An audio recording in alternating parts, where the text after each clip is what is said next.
किसी समय एक गांव में देवकन नाम का एक माली रहता था और राजा के शाही बगीचे में काम करता था और वो बहुत गरीब था। एक दिन जब वो सवेरे सवेरे राजा के बगीचे की ओर जा रहा था तो अचानक एक छोटी सी चिड़िया उसके पैरों तले कुचले जाने से बाल बाल बची।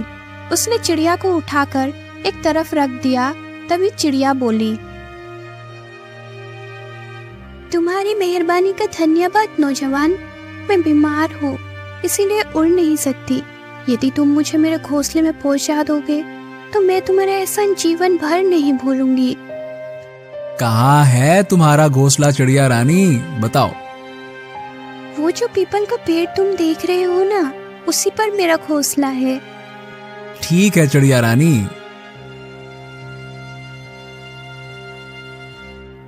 देवकन ने चिड़िया को उसके घोंसले में रख दिया। तुम्हारा बहुत बहुत धन्यवाद नौजवान। चिड़िया रानी, जब तुम बीमार हो तो भोजन करने कैसे जाओगी, क्योंकि तुम तो उड़ ही नहीं सकती। क्यों? हाँ, जब तक मैं ठीक नहीं हो जाती मुझे भूखा ही रहना पड़ेगा। यदि तुम मेरे खाने के लिए कुछ फूलों का प्रबंध कर दो तो बहुत ही अच्छा होगा, क्योंकि मैं सिर्फ फूल ही खाती हूँ। अरे तुम चिंता मत करो चिड़िया रानी, मैं राजा के बाग में काम करता हूँ। वहाँ सैकड़ों किस्म के फूलों के पौधे लगे हैं। अच्छा, अब मैं चलता हूँ। लौटते समय तुम्हारे लिए मैं ढेर सारे फूल ले आऊंगा, ठीक है?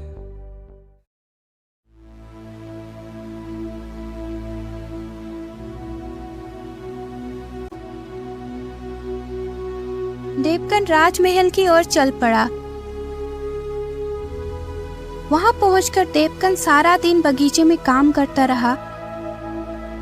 घर लौटते समय जब उसने कुछ फूल तोड़कर अपने जेब में रखे तो उसे प्रमुख माली प्रभुदास ने देख लिया और वो बोला, ओ, क्या ये फूल तुम चोरी करके कहाँ ले जा रहे हो?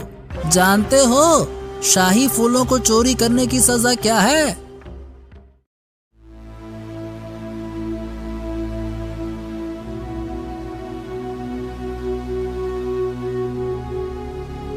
माफ कर दीजिए प्रभु जी, मैं आपसे आज्ञा लेना भूल गया।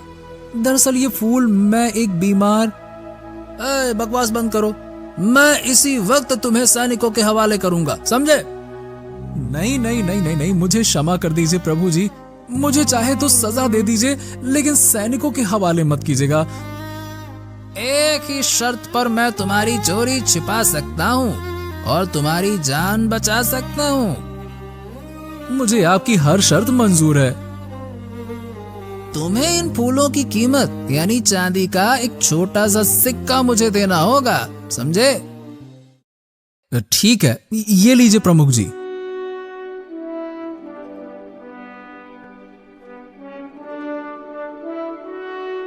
लेकिन एक बात हमेशा ध्यान रखना कि तुम्हें इस बात का जिक्र किसी के सामने नहीं करना है, ठीक है? और जब जब फूल लोगे मेरी दक्षिणा देते रहोगे, ठीक है ना? ठीक है प्रमुख जी।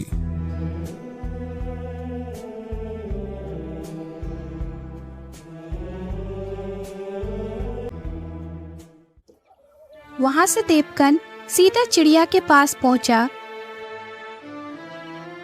ये लो चिड़िया रानी, अपना आहार अच्छे से खाओ।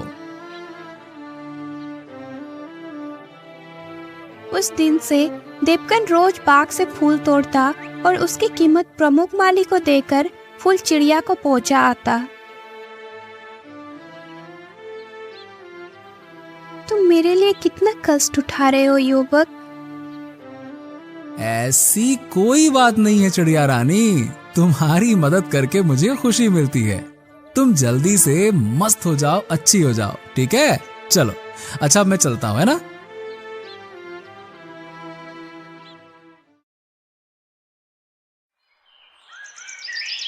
इसी तरह कई दिन बीत गए और एक दिन जब वो शाम को बाग से फूल लेकर चिड़िया के पास पहुंचा तो उसे उदास देखकर चिड़िया बोली, क्या बात है देवकन, आज तुम कुछ उदास लग रहे हो। मुझे अफसोस है चिड़िया रानी, कि कल शायद मैं तुम्हारे खाने के लिए फूल ना ला सकूं।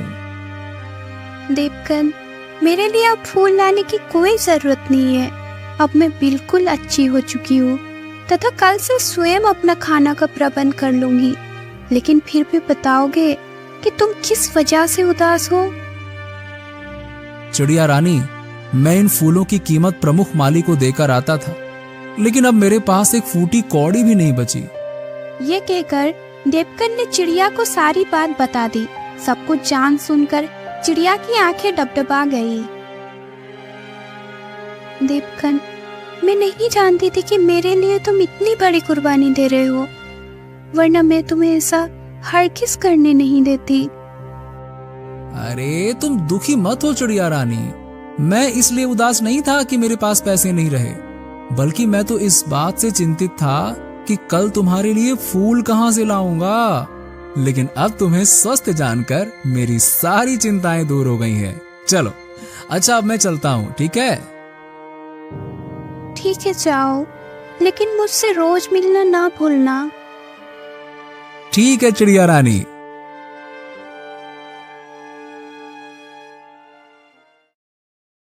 उस दिन से देवकन चिड़िया के लिए फूल तो नहीं लाता, लेकिन काम से लौटते वक्त रोज उससे मिलकर जरूर जाता।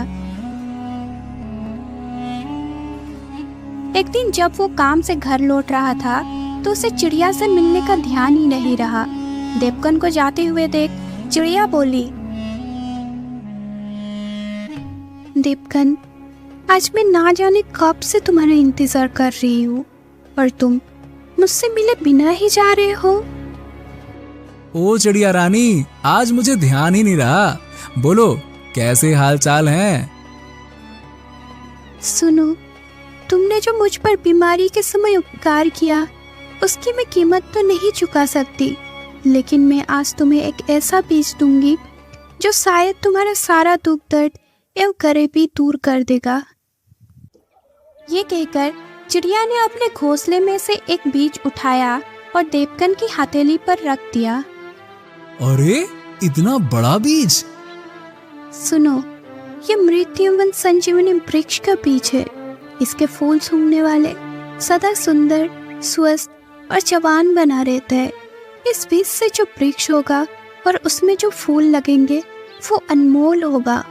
तुम उन्हें बेचकर बहुत सा धन कमा सकते हो, लेकिन ध्यान रखना, इसका वृक्ष 1 महीने में ही बड़ा हो जाएगा और वे फूल उस पर सूर्य छुपने के बाद ही रोज रात को निकलेंगे और भोर होने पे लुप्त हो जाएंगे। इसलिए उन्हें तुम्हें रात ही रात में तोड़ना होगा। चिड़िया रानी, इतना अनमोल बीज देकर तुमने तो मेरी तकदीर ही पलट दी है। लेकिन एक बात बताओ कि इतना अनमोल बीज तुम्हें कहां से मिला? बस संयोग से ही मिल गया। आहार के लिए निकली थी। उड़ते उड़ते मुझे एक एक स्थान पर बहुत ही सुंदर दृश्य दिखाई दिया।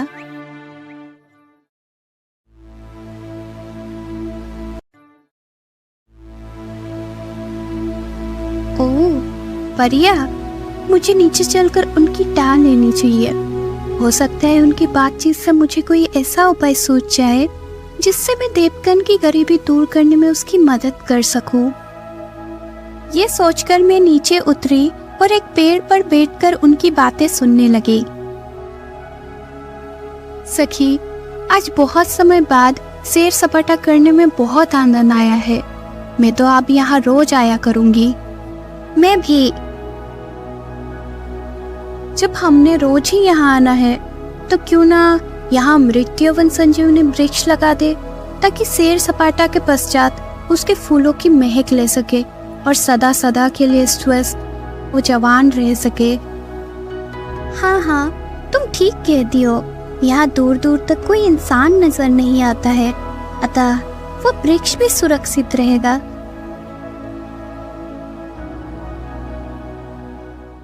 फिर परियों ने वो बीज तालाब के किनारे मिट्टी खोदकर दबा दिया और अपने हाथों में थमी छड़ी हिलाकर आकाश में उड़ गए। उनके वहां से जाने के बाद मैंने वो गड्ढा खोदा और उस बीज को लेकर अपने घोंसले में आ गई और मैं कब से तुम्हारा आने का इंतजार कर रही थी। सच में तुम कितनी अच्छी चिड़िया रानी हो जो मेरे बारे में इतना सोचती हो। अच्छा चलो अब मैं चलता हूँ, ठीक है? तुम्हारे इस उपहार का बहुत बहुत धन्यवाद। ठीक है, लेकिन मेरी बात का ध्यान रखना, इसकी विशेषता किसी को मत बताना, वरना वे तुम्हारे लिए मुसीबत पैदा कर देगा। ठीक है चिड़िया रानी।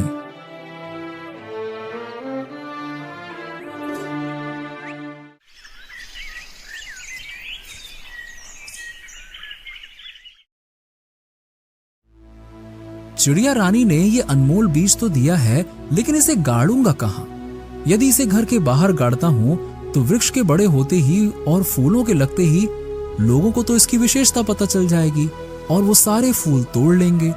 और अपने घर के अलावा मेरे पास ऐसी कोई और सुरक्षित जगह भी तो नहीं है जहां मैं उस पेड़ को लोगों की निगाहों से बचाकर रख सकूं। फिर उस बीज को लगाऊं कहां?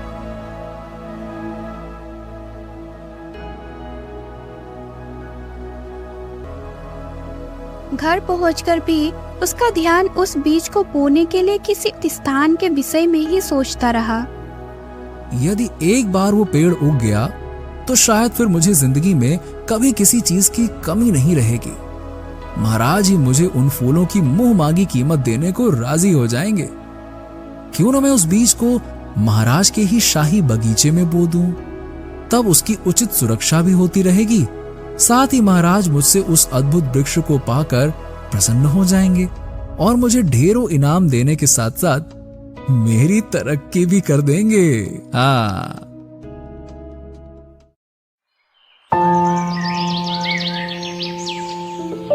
अगले दिन वो रोज की ही तरह शाही बाग में पहुंचा और एक स्थान देखकर बीज बोने के लिए गड्ढा खोदने लगा। उसे गड्ढा खोदते हुए प्रमुख माली ने देख लिया और वो कहने लगा, ए मूर्ख, तू यहाँ क्या कर रहा है? प्रमुख जी, मैं यहाँ एक अजीबोगरीब फूलों का वृक्ष का बीज बो रहा हूँ। फिर देवकन ने प्रमुख माली प्रभुदास को उस बीज और उसके निकलने वाले वृक्ष या फूलों की सारी विशेषता बता दी। सब कुछ सुनकर प्रमुख माली की आंखों में लालच की गहरी चमक उभर आई। अगर इसकी बात सच है तो वास्तव में ये बीज अनमोल है। इससे तो मैं महाराज से लाखों मोहरे कमा सकता हूँ। क्यों ना एक माह में इसका परिणाम देख तो लूं पहले। प्रमुख जी, कृपया मुझे इसे बोने की इजाजत तो दीजिए। वृक्ष के उगने पर फूलों से जो आमदनी होगी उसमें आधा हिस्सा मैं आपको भी दूंगा। हाँ ठीक है, तुम इसे बो सकते हो। अच्छा देवकांत, ये बताओ कि ये अद्भुत बीज तुम्हें मिला कहाँ से? प्रमुख जी, मुझे एक चिड़िया ने दिया है। फिर देवकन ने उसे चिड़िया के मिलने से लेकर बीज के मिलने तक की कहानी बता दी। बीज बोने के बाद देवकन दूसरे कामों में जुट गया और प्रमुख माली भी अपने काम में जुट गया। लेकिन उस दिन से प्रमुख माली उससे बहुत अच्छे ढंग से पेश आने लगा और उसकी मदद भी करने लगा।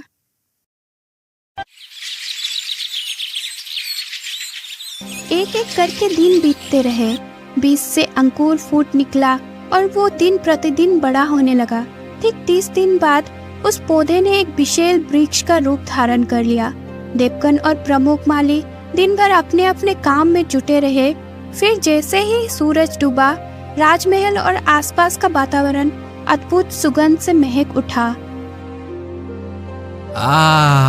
प्रमुख जी, देखिए वृक्ष पर फूल खिल उठे हैं।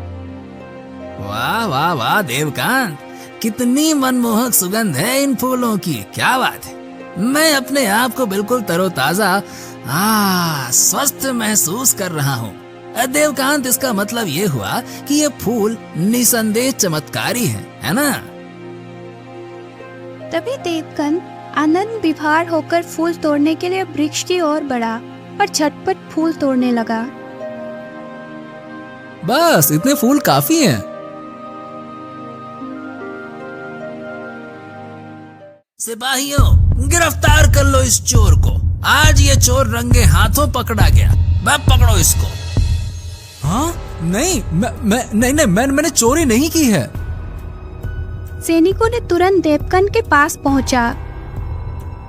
आज मुझे विश्वास हो गया कि आज से पहले भी जो फूल चोरी होते रहे हैं वो भी इसी ने चुराए हैं। नहीं, छोड़ दो मुझे, मैंने कोई चोरी नहीं की है।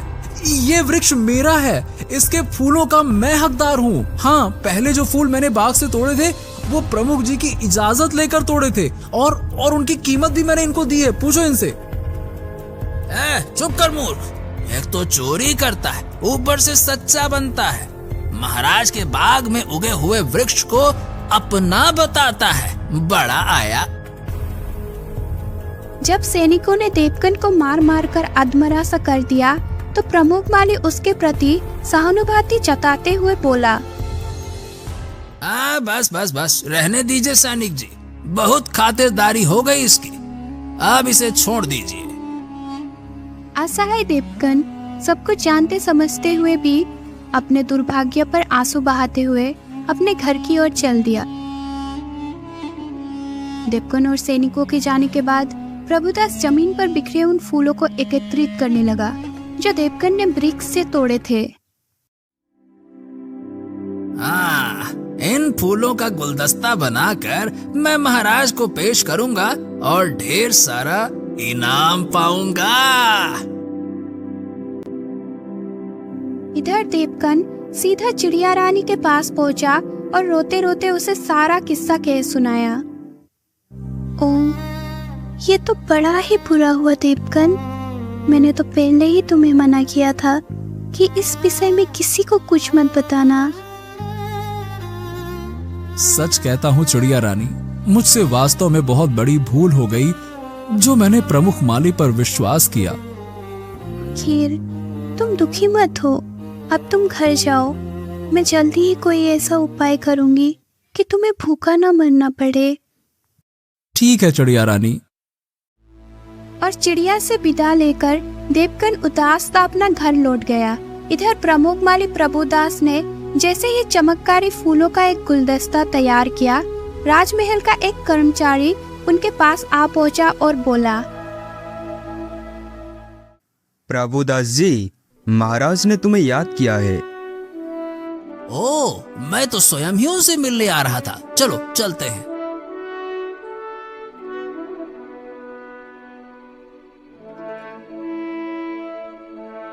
महाराज की जय हो, जय हो, जय हो। आपने मुझे कैसे याद किया अन्नदाता? प्रभुदास, मैंने तुम्हें यह जानने के लिए बुलाया है कि आज शाही बगीचे की ओर से इतनी प्यारी सुगंध किन फूलों से आ रही है। इस सुगंध ने हमें मदमस्त कर दिया है। वाह, हमारा रोम रोम पुलकित हो उठा है। हमें ऐसा महसूस हो रहा है जैसे हमारी उम्र 10 साल कम हो गई है, जैसे हम अधेड़ अवस्था से जवानी में लौट आए। क्या है ये? महाराज, ये अनोखा चमत्कार इन अनमोल फूलों का है। इन फूलों के गुलदस्ते को मैं स्वयं ही आपको भेंट करने आ रहा था। अच्छा, लाओ, दो तो सही। गुलदस्ता लेकर राजा ने उसे जैसे ही सूंघा, उसका रोम रोम झूम उठा। वाह, हाँ, तबीयत प्रसन्न हो गई। बिल्कुल वैसी ही सुगंध है। प्रभुदास, ये किस पेड़ के फूल हैं और इनका नाम क्या है?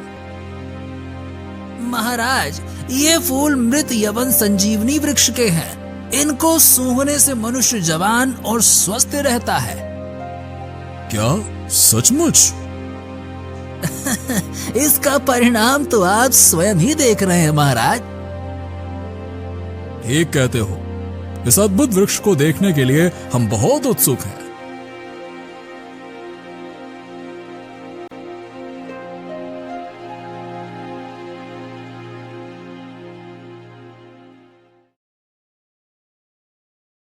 निसंदेह जितने फूल सुंदर हैं, उतना ही वृक्ष भी सुंदर है। महाराज, मैंने कई वर्षों की कड़ी मेहनत के पश्चात इसे उगाया है।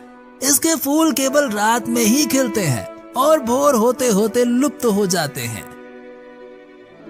प्रभुदास, तुम्हें इस अद्भुत वृक्ष का बीज कहां से मिला? इसकी विशेषता देखते हुए तो मुझे ऐसा लगता है कि जैसे ऐसे वृक्ष कम से कम धरती पर तो नहीं उगते। महाराज, इस वृक्ष का बीज मुझे एक परी ने दिया था, जिसकी मैंने किसी समय बहुत मदद की थी। फिर प्रभुदास ने राजा को एक मनगढ़ंत कहानी सुना दी। कहानी सुनकर राजा उससे बहुत प्रभावित हुआ और कहने लगा, मुझे नहीं मालूम था प्रभुदास कि मेरे राज्य में तुम जैसे योग्य, नेक और दयालु व्यक्ति भी हैं, जो तन मन धन से हमारी सेवा में जुटे हुए हैं। खुश हुए हम तुम्हारी वफादारी, ईमानदारी और कर्तव्य निष्ठा से बहुत प्रसन्न हुए प्रभुदास। अतः इनाम स्वरूप यह स्वर्ण मुद्राएं रख लो। कल सुबह दरबार में उपस्थित होना, हम तुम्हें 1000 स्वर्ण मुद्राएं और दिलवाएंगे, जो वृक्ष के ऊपर आए खर्च की बाबत होगी। महाराज की हमेशा जय जयकार होती रहे। आप महान हैं महाराज, महान हैं। आप दयालु हैं। आपको ईश्वर सदा संपन्न रखे।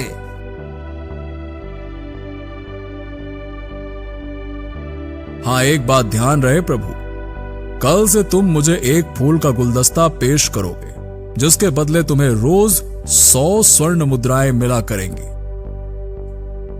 जैसी आपकी आज्ञा महाराज।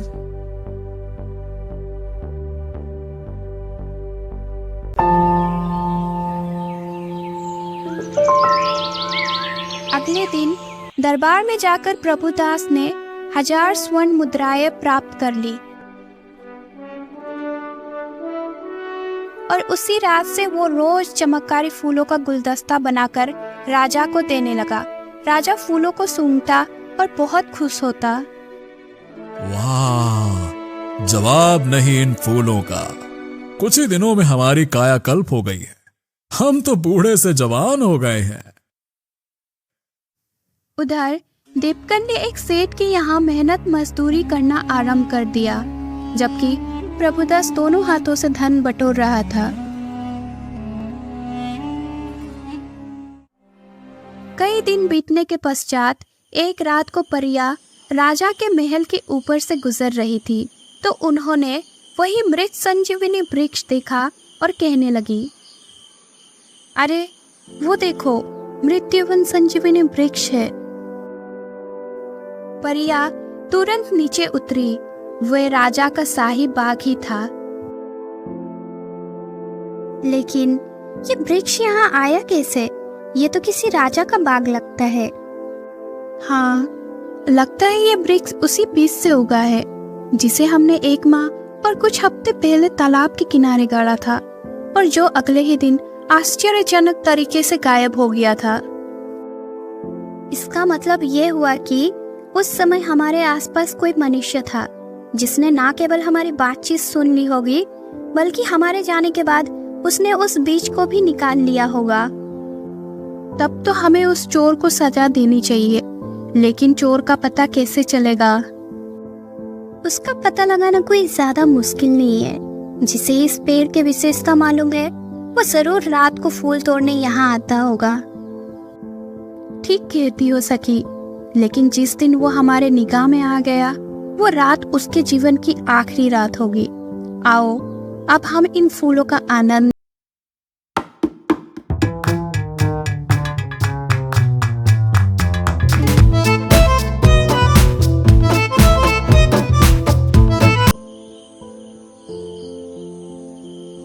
उस दिन से वो परिया रोज रात को वहाँ आने लगी, लेकिन वो आधी रात को आती थी, इसीलिए उनका सामना कभी प्रभुदास से नहीं हुआ।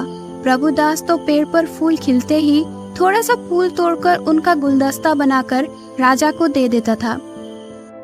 विधि का विधान देखिए, राजा की पत्नी के स्वर्गवास हुए तो कई वर्ष बीत चुके थे, लेकिन उनकी एक लौती जवान बेटी, जो कि 6 माह से विदेश भ्रमण के लिए गई हुई थी, अचानक एक दिन वापस लौट आई।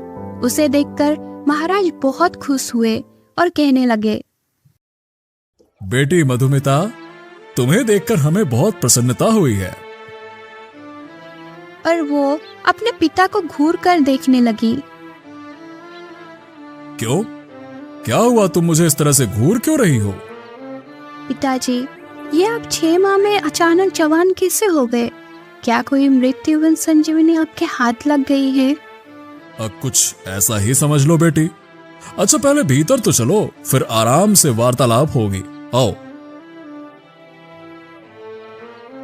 लेकिन पिता और बेटी को एक दूसरे से मिलने की इतनी खुशी थी कि खाने पीने और इधर उधर की बातचीत करने के माध्य ना तो मधुमिता को अपने पिता की जवानी का राज जानने का ध्यान रहा और ना ही राजा को इस बारे में उसे कुछ बताया।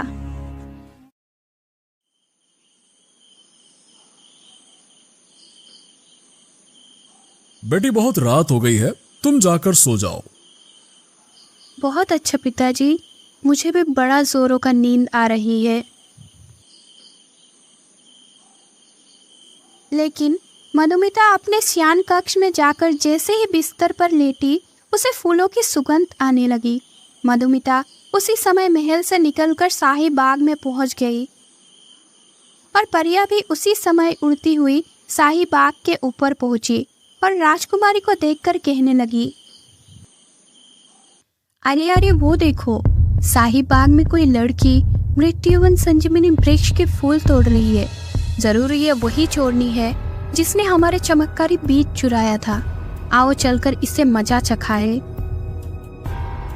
और इससे पहले कि राजकुमारी खतरे को भाप पाती, परियों ने अपने जादू से राजकुमारी को पत्थर की मूर्ति बना दी।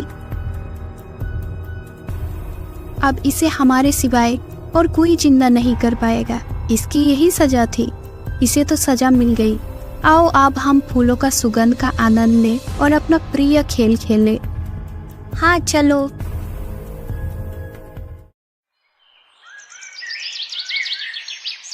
अगले दिन भोर होने के साथ ही पूरे महल में हंगामा मच गया। गजब हो गया महाराज, गजब हो गया महाराज। राजकुमारी साहिबा बाग में पत्थर का भूत बनी खड़ी है। क्या? महाराज शीघ्र बाग में पहुंचे। बाग में पहले से ही महल के नौकर चाकर और प्रभुदास भी मौजूद थे। अपनी बेटी को पत्थर की मूर्ति बना देख राजा कुछ देर तक आंसू बहाते रहे और विलाप करते रहे, लेकिन फिर क्रोधित होकर बोले, प्रभुदास, इस पेड़ को तुमने ही उगाया था। तुम ही बता सकते हो कि राजकुमारी फूल तोड़ते हुए पत्थर कैसे हो गई। जल्दी जवाब दो, वरना मैं तुम्हारी गर्दन धड़ से अलग कर दूंगा। बोलो। मुझे नहीं मालूम महाराज, मेरी जान बख्श दीजिए, मुझे नहीं पता। इस पेड़ को तुमने ही उगाया है और इसका जादू भी तुम जानते होगे। जल्दी बताओ, हमारी बेटी पत्थर कैसे बनी? अब प्रभुदास को सच्चाई बताने में ही अपना भलाई नजर आया, तो वो कहने लगा, महाराज, मैंने धन के लालच में आकर आपसे झूठ कहा था कि इस अद्भुत पेड़ को मैंने उगाया है। वास्तव में इस पेड़ को उगाने वाला देवकांत है, जिसे मैंने यहाँ से भगा दिया था। क्या? हाँ महाराज, मैं सच कह रहा हूँ। इस वृक्ष को उसी ने 1.5-2 माह पहले उगाया था, लेकिन इस वृक्ष के फूलों की विशेषता जानकर मेरी नीयत डोल गई और मैंने उसे यहाँ से भगाकर इस पर अपना अधिकार जमा लिया। फिर प्रभुदास ने राजा को सारी बात बता दी। असलियत जानकर राजा का चेहरा क्रोध से टमटमा उठा। दुष्ट, कमीने, धोखेबाज! तुमने न केवल देवकान से धोखा किया, बल्कि हमसे भी झूठ बोलकर ढेर सारा धन हड़पा। तुझे तो मैं देवकान से भी कठोर सजा दूंगा। मुझे क्षमा कर दीजिए महाराज, क्षमा कर दीजिए। नहीं लालची, तुम्हें तुम्हारे किए का दंड अवश्य मिलेगा। सैनिकों, ले जाओ इस दुष्ट को और जीवन भर के लिए काल कोठरी में डाल दो और देवकांत को जल्द से जल्द मेरे सामने हाजिर किया जाए।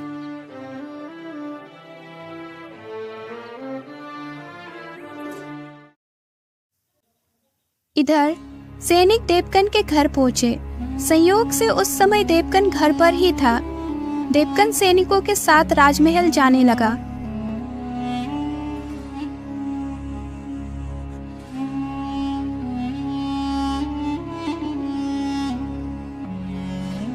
रास्ते में उसे चिड़िया रानी ने देख लिया और वो सोचने लगी, अरे ये राजा के सैनिक देवकन को क्यों ले जा रहे हैं? क्या कसूर किया है देवकन ने? मुझे तुरंत राजमहल पहुंचकर कारण जानना चाहिए। कुछ देर बाद सैनिकों ने देवकन को राजा के सामने पेश किया। देवकन कहने लगा, प्रणाम महाराज। देवकांत, तुमने हमारे शाही बाग में ऐसा जादुई पेड़ उगाया जिसे छूते ही हमारी बेटी पत्थर का बुत बन गई। पत्थर का बुत बन गई महाराज?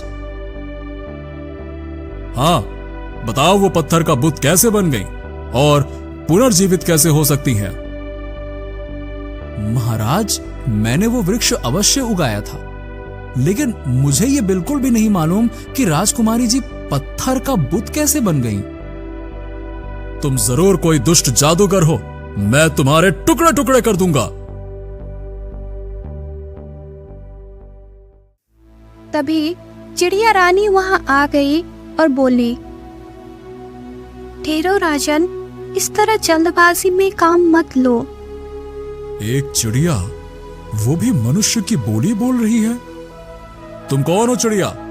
और इस दुष्ट को मौत के घाट उतारने से तुमने मुझे क्यों रोका? क्या तुम नहीं जानती कि इसके कारण मेरी बेटी पत्थर की बन गई है? जानती हूँ महाराज, और ये भी जानती हूँ कि इस समय आपके दिल पर क्या बीत रही होगी, लेकिन इसमें देवकन का कोई दोष नहीं है। ये सब संयोग से हुआ है, कृपा करके इसे छोड़ दीजिए। लेकिन तुम हो कौन जो इसकी इतनी हिमायत कर रही हो? महाराज, मैंने ही इसे उस वृक्ष का अनमोल बीज लाकर दिया था। कहकर चिड़िया ने राजा को सारी कहानी कह सुनाई और अंत में बोली, राजन, मुझे विश्वास है कि यह सब उन्हीं परियों का किया धरा है और राजकुमारी को अब वही नई जिंदगी दे सकती है। आप देवकन को छोड़ दीजिए। मैं कोशिश करूंगी कि देवकन के द्वारा आपकी बेटी को दोबारा जिंदगी मिल जाए। ठीक है चिड़िया, मैं तुम्हारी बात मान लेता हूं, लेकिन एक बात ध्यान रहे, यदि 3 दिन के भीतर मेरी बेटी मुझे जिंदा नहीं मिली तो इसके साथ साथ तुम्हें भी मौत के घाट उतरवा दूंगा, चाहे तुम भागकर पाताल में ही क्यों न छुप जाओ। समझे? मुझे स्वीकार है राजन। राजा ने देवकन को आजाद कर दिया। चिड़िया देवकन को अपने घोंसले पर आने के लिए कहकर वहां से उड़ गई। कुछ देर बाद वो चिड़िया के पास जा पहुंचा और बोला, तुम्हारी मदद करने का बहुत बहुत धन्यवाद चिड़िया रानी। राजकुमारी को जीवित करने का मुझे एक उपाय सूझा है। और चिड़िया ने वो उपाय उसे बता दिया। सुनो, अब तुम घर जाओ और रात को वैसे ही करना जैसे मैंने कहा है। ठीक है चिड़िया रानी।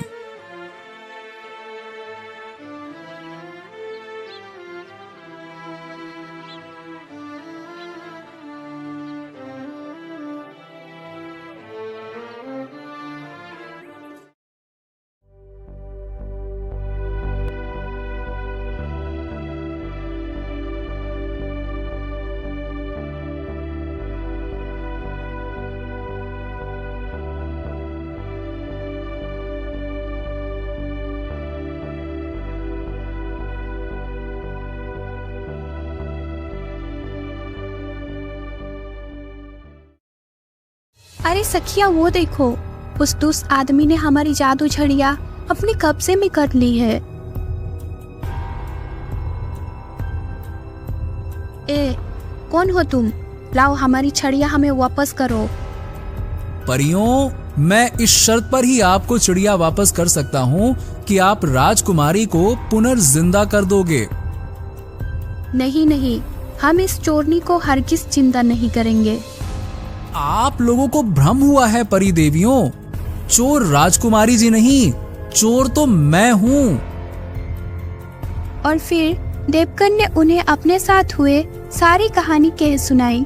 देवकन की दर्द भरी कहानी सुनकर सभी परियों का हृदय उसके प्रति सहानुभूति से भर उठा और वो कहने लगी, ठीक है देवकन, तुम्हें जो कष्ट मिला उसके बदले हम राजकुमारी को पुनर्जीवित कर देंगे, लेकिन इसके साथ ही ये वृक्ष हम अपने साथ ले जाएंगे। नहीं नहीं नहीं, ये नहीं हो सकता।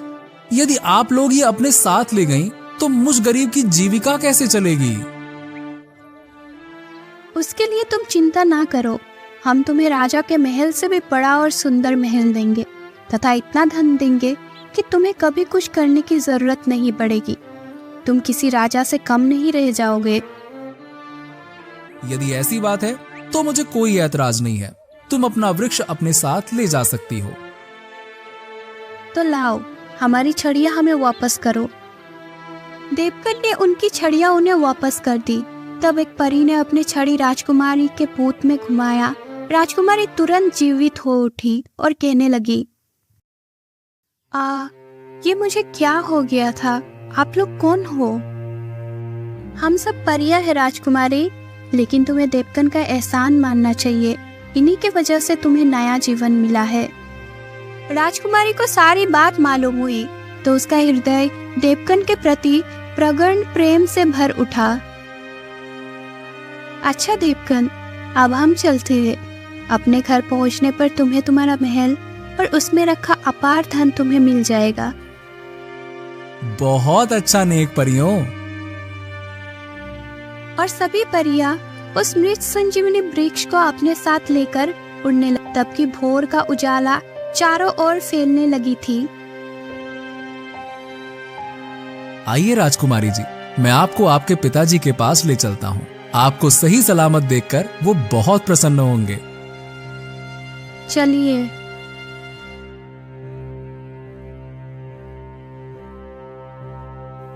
और जब देवकन राजकुमारी को लेकर राजा के पास पहुंचा तो राजा अपनी बेटी को देखकर बहुत प्रसन्न हुआ और कहने लगा, तुम पुनर्जीवित कैसे हो गई बेटी? पिताजी, ये सब इन्हीं की मेहरबानी से हुआ है। कहकर राजकुमारी ने सारी बात बता दी। राजा ने प्रसन्न होकर एक दिन अपनी बेटी का विवाह देवकन से कर दिया और देवकन राजकुमारी के साथ परियों द्वारा दिए गए अपने महल में आनंद पूर्वक रहने लगा। वो चिड़िया रानी से रोज मिलता और उसकी खैर खबर लेते रहता था।